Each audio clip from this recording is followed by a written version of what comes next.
Thanks, Riaz. You're welcome. It is 6:30 on the dot. Time to get you up to speed on what's making news. And with snow falling across the lower mainland all weekend, you can expect a tricky morning commute. Or can you? City crews have been working to clear the streets, but officials are still urging drivers to slow down and take their time. For more on this story, we're joined live by Greg Harper. Greg? Good morning, Jody. Well, the snow is lightly falling here in Surrey right now, but the good news, so far the morning commute is just fine. Got a great look at the Portman Bridge behind us here. Now, there were some complaints over the weekend from some drivers who noticed some balls of snow falling on the windshields, but according to Trio, the cable collars that were installed did their job and are designed to shed a little bit of snow when we get the white stuff. Speaking of snow, Surrey got a lot of it. Take a look at this neighborhood. This is not far from the Portman Bridge. I would say roughly 14 centimeters of snow fell in this area. That meant a lot of driveways had to be shoveled, sidewalks had to be cleared. The good news, the side streets are pretty clear, but they are slick, so be aware of that, and that'll be the case in many areas in Metro Vancouver today.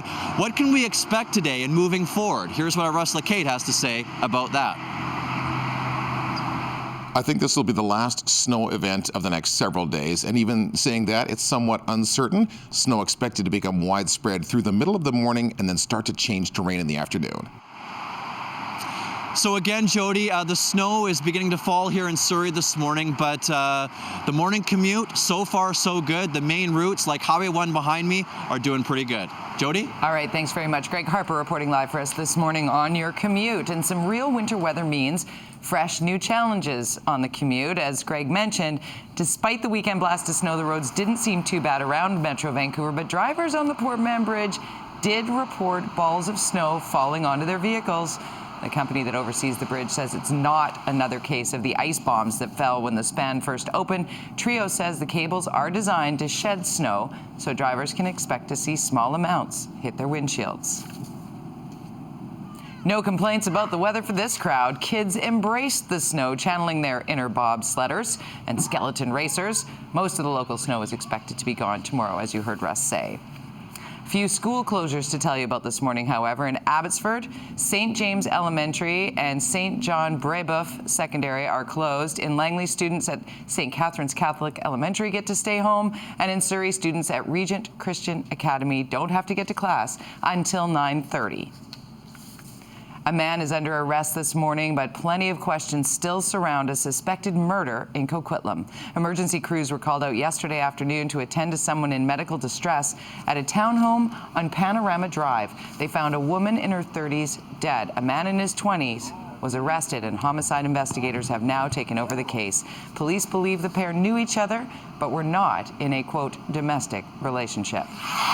In Surrey, RCMP have arrested a driver believed to be responsible for 2 hit-and-runs late yesterday afternoon. A pickup truck slammed into a car before speeding away and plowing into a bus stop at Scott Road and 75A Avenue.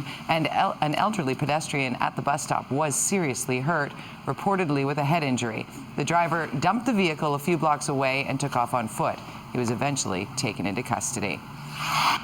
Weather complicated efforts to fight a fire in Langley yesterday. Firefighters had to trudge through slippery conditions to deal with the blaze at 240th and Fraser Highway. There were no hydrants in the area, so it was declared a 3-alarm fire and the truck fleet called in. Despite the efforts, the brick and wood home was mostly destroyed. It's believed the structure housed a medicinal marijuana grow-op.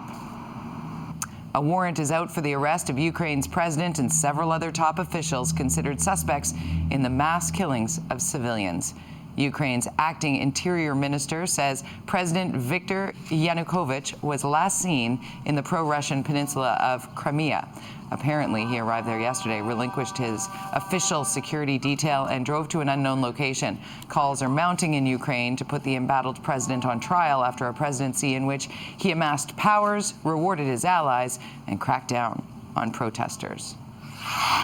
And to Uganda now, where despite Western pressure, that country's president, has signed a controversial anti-gay bill.